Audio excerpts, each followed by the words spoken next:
Hello again guys, so welcome back to another Big Owl's big gaming video, and today is me really starting to get into my Imperial Knights. I've been sort of building them up a bit at a time, playing around with the codex to create some army lists so I know roughly where I'm going, and I definitely want a knight army, you know, like a proper knight army, not a sort of mechanicum allied knight army. And I want a pure knight army as well. That I've always been certain of. You know, the only way that I would bring in anything, because I'm not a power gamer, the only way I'd bring in anything that isn't knights would be either stormtroopers or like the new rogue trader models, representing either stormtroopers or imperial guardsmen. If I could get my hands on enough. At point levels of like 4,000 plus, because I can easily do in the army list that I've written and the models that I've almost got. I need one more Castellan. I've got 2 Castellans now, but I will have 3 eventually. Basically, I know I can do an easy 3,000 points with just knights alone, using these little bad boys here, the Halverans and the Warglaves. So the little miniature knights supporting obviously the larger, and then the even larger knights, the Dominus class and the standard class knights, Questoris knights, I think they count as. So the reason I'm doing this video is one, to introduce you not only, but I've already introduced you to the idea of me doing a Imperial Knights army for 40k, but showing you sort of how how I'm going to progress with that, but also to give you some of my ideas and where I'm going with it. Now, I love, as I say, the idea of a knight's army, and so far my comments on the kits themselves. So currently I'm working on this, okay, the armiger Halverin, okay, and I've skipped a few parts because you're supposed to start with the body, complete the body off, and then go onto the legs, and then go onto the arms. But I've done this arm, and as you can see, how cool is that? That there are actually parts of it that are not supposed to be glued, so that there's some degree of mobility within the model.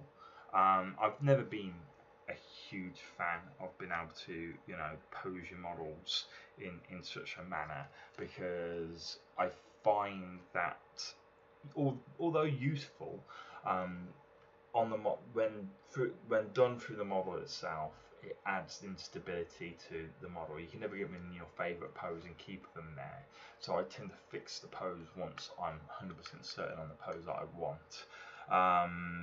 The only way to make it better is to magnetize. Okay, so once you magnetize limbs and joints and stuff like this, then you get a little bit more stability sometimes, although this is actually a very stable joint, I must admit.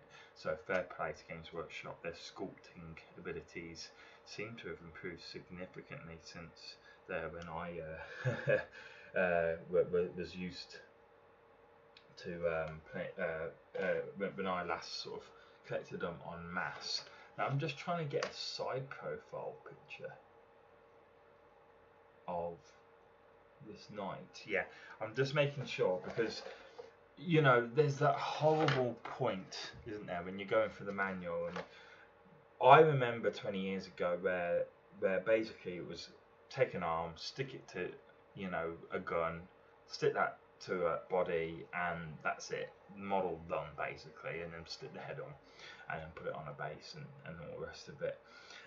These days the models are so complicated that you have to follow an instruction manual. If you don't follow the instruction manual, you don't use part 19 with part 18, but you use part 19 with part 22 or 17, for example, on here, that are identical but just mirror images of one another.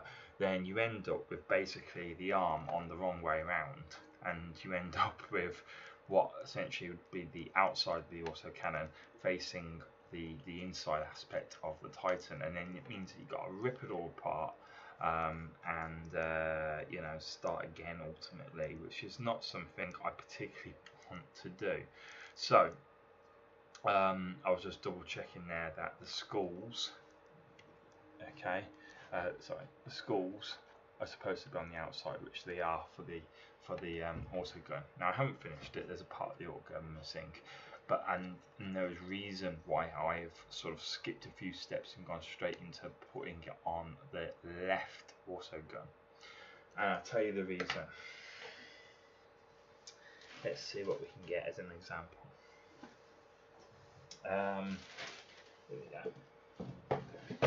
If you look at any normal knight, okay, you will notice that on their, it better be their left side, yes, their left side, their left side, that is where they keep their either their heavy stubber, their melter gun, or their, in the case of a preceptor, they can put a multi-laser there instead. Now, I feel it's a missed opportunity by Games Workshop when it comes to the Halverins and Warglaives, that they didn't do the same sort of shoulder guards that exist on a standard knight, and that is to have the guns instead of just mounted on top of the model, which I think is always the most laziest approach possible by Games Workshop, or by any sculptor, regardless of the models. If you just put the gun on top, unless it looks really cool, then that's lazy. You've just done that because you've run out of space and you can't be asked to try and work out a way around it.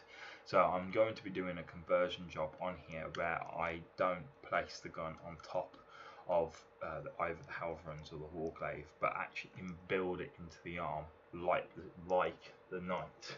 And to do that, I'll be using, I cut off previously, this piece here. This is what is found on a Warden class knight for their heavy stubber that is mounted on their battle cannon, I believe so. Anyway, it does the job. It's a piece that I found that will hopefully fit in very well indeed, as you can see. Now, obviously, I've got to put the shoulder pads across, and that's one thing I need to test before I go any further. But ultimately, if I put that there, what I can then do is take the heavy stubber and place it inside of there, obviously cut down, so it fits optimally, so we say. And then ultimately, what you'll have is a replica of the knights. These become mini knights then in their own respect. Now, to do that would either cost a hell of a lot of money, because you'd have to buy a knight for every Halverin and Warglaive that you have in your army, or you're going to have to learn how to mould and sculpt these. Now, I have something here which I bought from Green Stuff World online, called Blue Stuff, which has originally a Japanese name, armigers or something. I can't remember what it's called, but basically that stuff is, if you heat it up in a kettle, 1 or 2 strips, depending on, or more, depending on like the size and the mold that you're trying to make.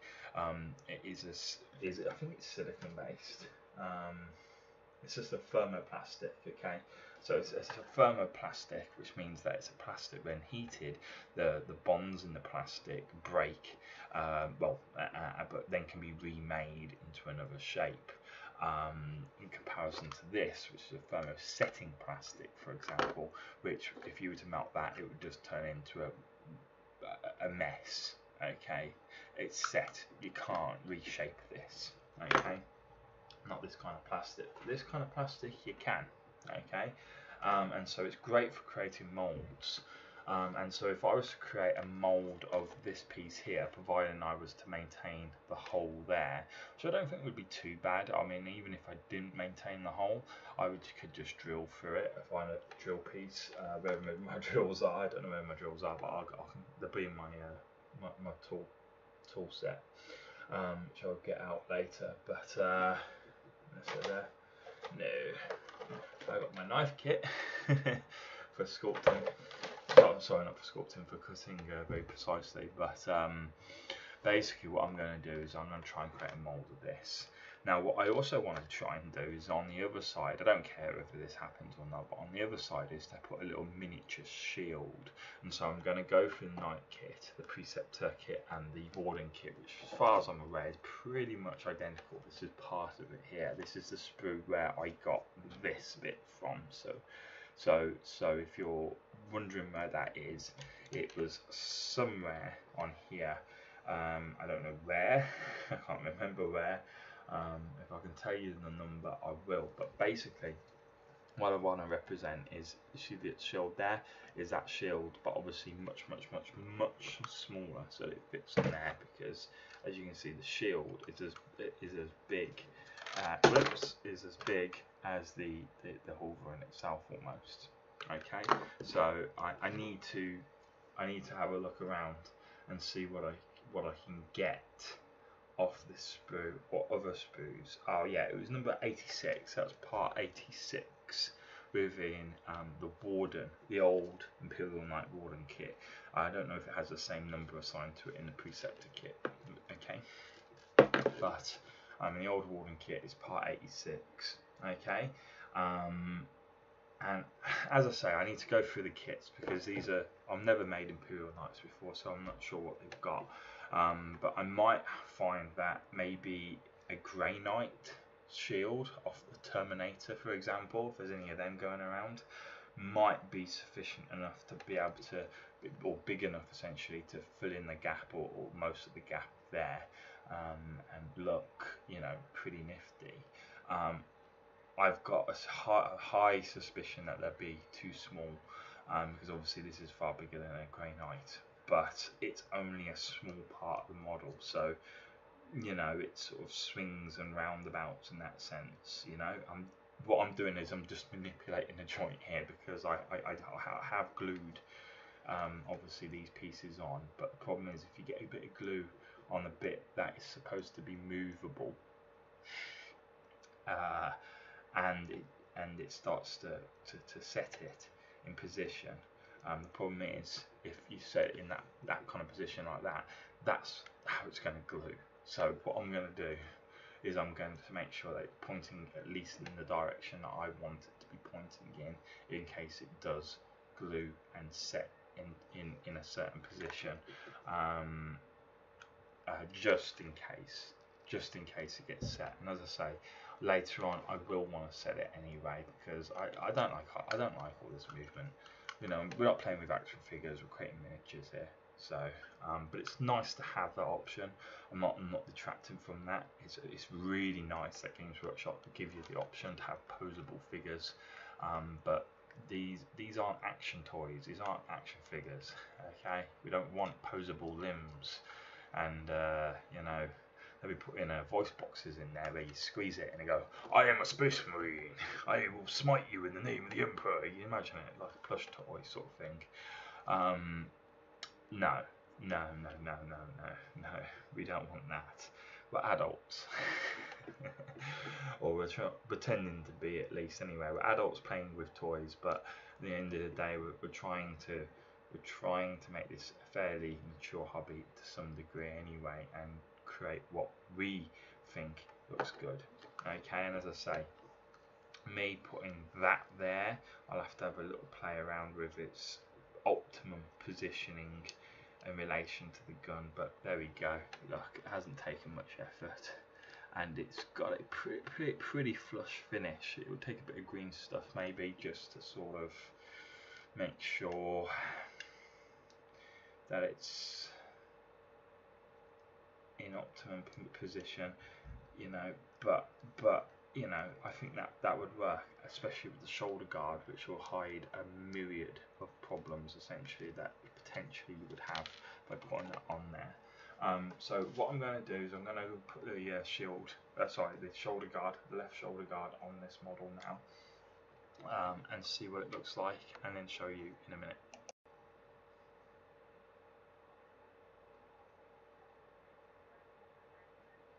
Okay guys, so sorry, I didn't realise that it was playing then. I thought I'd paused it properly. It wasn't paused, but so I've cut off the shoulder guard, okay, which is going to go over the left arm, but you never get a perfect cut off a sprue, okay, off a plastic sprue. You're always left with little either mold lines, or which is just an error on the model itself, essentially, which you have to get rid of if you want perfect miniatures. You're a bit OCD.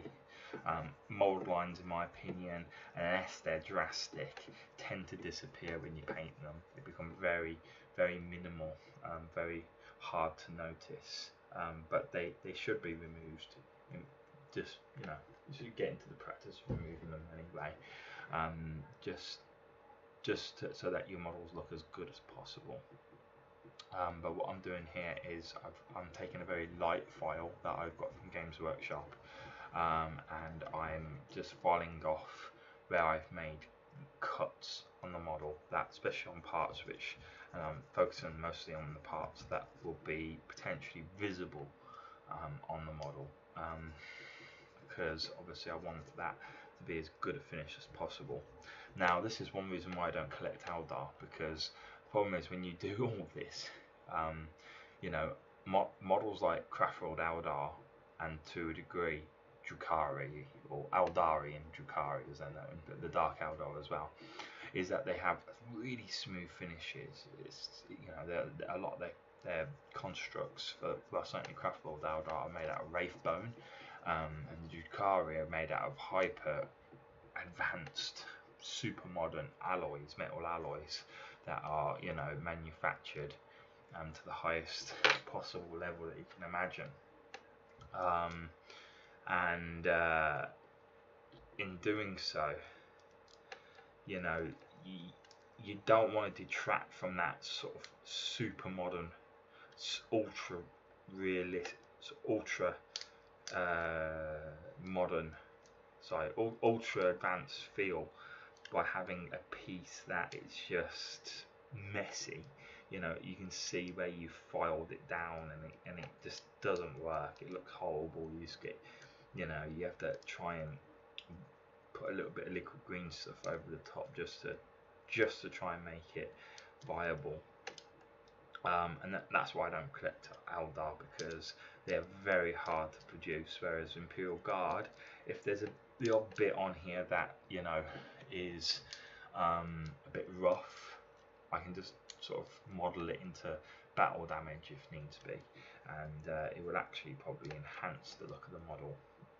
Perfect armies for beginners for that purpose. If you're not very good at filing things down and all that kind of stuff, then perfect place for you to start would be orcs, because literally if you damage the model, or you know, you put it in such a way that is very imperfect, and obviously imperfect, it's not supposed to be the way it is on the model. Orcs are fantastic because they are just so brutal, and it doesn't matter. Right, so with my hands, I think I've proven, it's a proof of concept essentially, that ultimately, yeah, and I can move the gun into slightly different positions without affecting it, that shoulder pad is not going to get a really plush finish, but could, in theory, fit over a very precisely placed gun, essentially, gun turret, for the purposes of putting them out, in this case, heavy stubbers on my Halverns. I just don't know. Now, one of the better ways to prove proof of concept is, of course, white stuff, or not white stuff, white tack or blue stuff, or blue tack even. Sorry, green stuff on the mind, because I'm starting to think about green modelling here.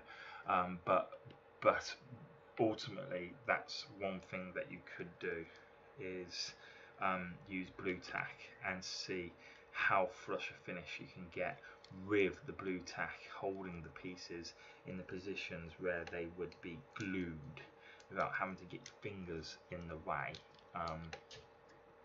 Shit, I've just dropped it on the ground.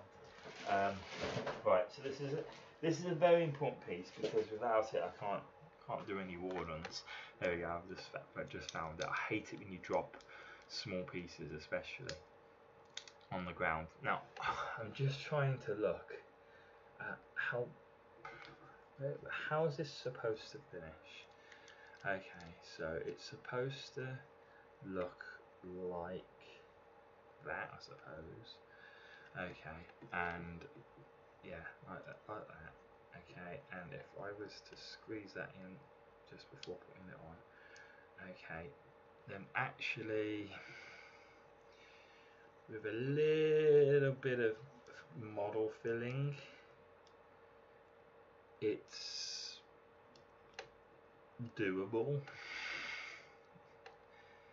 Yeah, especially if you put the shoulder pads back a little bit. Actually, I think if you put the shoulder pads back, no, you don't want to do that.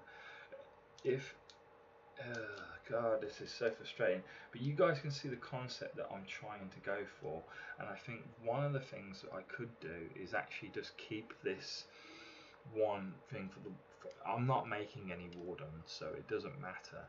So this piece that I've taken off here won't be used in any way whatsoever on the night that I've taken it from.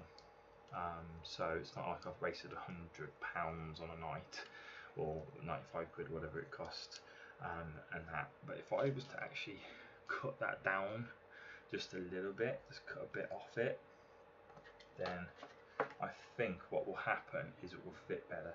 So if I was to use it then as a mould cut down, the smaller the piece, the easier it is to squeeze into gaps essentially. But you don't want it too small either, because then it won't be sticking out and be prominent in the position where it needs to be. So it's about finding a balance here. Now I may have been a little overzealous there, but only time will tell.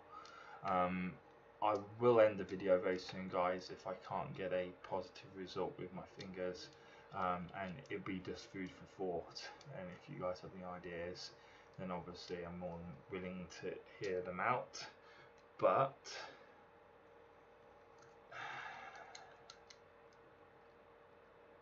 there we go. I think I have just proven it. La da da. Just checking, making sure the shoulder's in position. Yeah, the shoulder plate is in perfect position. So as long as I go like that, and then basically, as you can see, what the Hawthorne will have its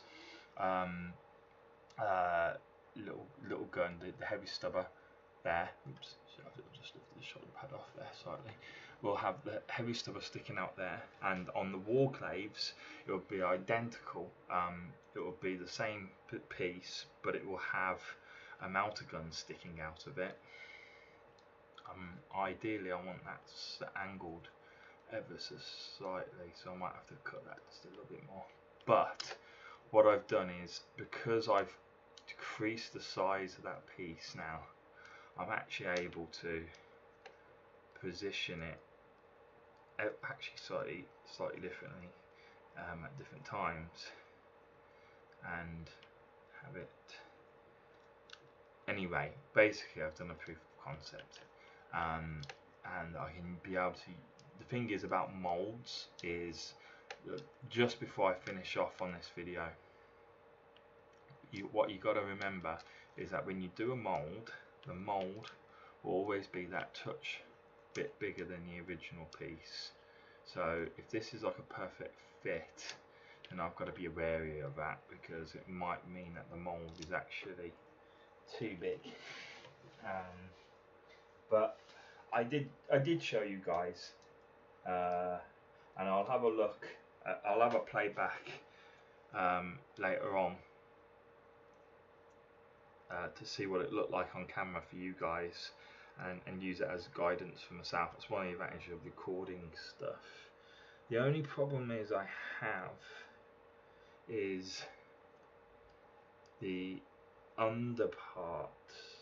There we go. I mean, that's going to take a little bit of model filling on the under part, but there we go. So yeah, it's pointing out in a slightly outward trajectory, so it's actually pointing the same way as the gun, which is exactly what I want. The only problem is if you can see it. I don't know if you can, but essentially, where this bit meets here, okay, the shoulder guard doesn't hide the fact that there's a tiny little gap. I mean, it's more like that, okay, but there's a tiny little gap, and that could be problematic. What I'll do is I'll try and get some coils or something, so it looks like some coils off a melter gun or something, so you can see, or maybe use parts of the guns that I'm using, like the coils and the ammunition, and have the ammunition here sort of almost hanging out, so if anyone does see that bit, it doesn't actually matter, to be honest, because it just looks like an ammo feed to the gun in its position. So obviously the more we turn it, the less that gap gets actually, so it's not too bad actually once it's turned. So once it's turned slightly to point in the direction that this gun was pointing in originally, what I would say is, yeah, and look, if I move this around a bit, I don't want to fix the gun in a stupid looking position, but it's about finding a balance here. Now, I don't want every single Halverin looking identical, you know, with the guns in exactly the same position on each side or whatever. So I need to have some degree of freedom and mobility here. But what I could do is ultimately just try and fit that in there, but behind the arm. There we go, behind the arm, like so. But that's going to have to require another cut, which at the moment I'm a bit unwilling to make, because we had a working piece there, and I can always cut it out of the molds. Sorry, not the molds, the finished pieces. They're easier to cut for starters because they're made out of green stuff rather than plastic, so they tend to be a little bit easier to cut. And now there we go. I think I've got a perfect position there, and I just don't know if I can show you. No, I can't show you guys. Not without blue tack, and I don't want to lose a piece. And as you can see, it's actually really bright in here on the camera, but it's actually very dark in here on the ground. So I've got my trusty lamp, which every gamer needs to help them find any pieces that they drop. There it is. I spotted it straight away with the light. Okay, so that crisis averted. Crisis averted indeed. But what I'm going to do now then is I'm going to work with this and try and create a mold out of it, and I'm also going to sculpt the bases. I'm going to sculpt the bases using the ones that I'm going to use. I've got 8 like rolling pins, so I've got a flat rolling pin, and I also had somewhere, everything's going missing today.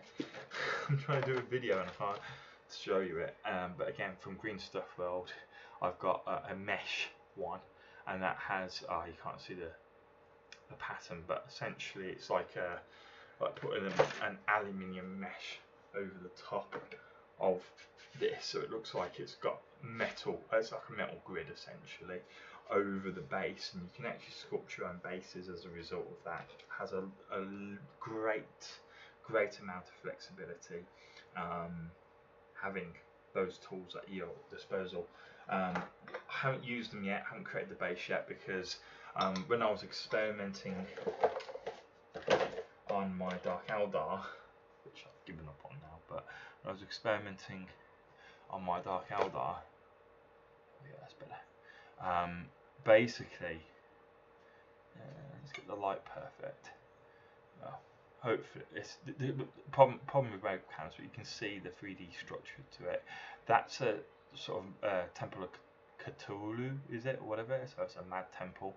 It looks like he's standing on a temple floor, and I practiced on a variety of smaller bases as well, as you can see.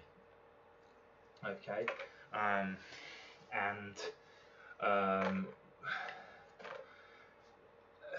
one of the problems that I had, you can see this is kind of misted up, is that the green stuff, or in this case the milliput, which is what I'll be using, sticks not necessarily to the blank rolling pin, but to the textured rolling pins. It actually sticks to them, and it makes them.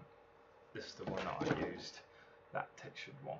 Okay, and you can actually see just tiny little bits of green stuff on there, despite the fact that I, got my file and stop picking them out and trying getting them out. I'm scared that over time, obviously, detail will be lost on the rolling pin and they'll need replacing. Which, okay, over time you don't mind, but not after one or two uses on a few 25mm bases. On things like this, well, we're looking at. And then Imperial Night Titan bases, nah, it's not going to happen. It's not going to be good. But anyway, I feel quite happy with where this is going. Okay, this is why I make slow progress, because I don't make a move until I'm ready, and I'm in my head. I know exactly what the bases are going to look like. I know the sort of idea, the army structure. I have a really strong idea on the army structure that I'm going to be using, and as a result, how do I want to display that army structure? Not only through obviously a really good army, the actual army list. How do I display the fact that, for example, that I want a knight army? How do I make that them look as knightly as possible, almost as medieval as possible? And as I say, one of the things that I wanted to do was just show that there was a lot of cohesion between the models, because I came up with the idea that I'm using preceptors and castellans, okay, as my main knights, and Halverins as supporting knights, and so as a result, my knightly world is a very advanced, technologically advanced Knight world that will be Knight Griffith, but it will be an element of Knight Griffith that is technically very, very, very advanced and very powerful. Regards wealth at the very least, and their ability to have kept their hands on certain technology, and their ability to mass produce that technology. To have, for example, in my 3,000 point army, I'm having 3 castellans and 5 armigers. It's going to be interesting. In the 2,000 points, I've got a castellan who's my general, 2 preceptors, and 3 armigers. So again, what I mean is there's obviously a lot of knights, and these guys are kind of like the squires to the knights. Okay, and that's exactly what I kind of want to represent as best as possible with my force. Now, all I'm doing now is just sort of preparing this for the mould.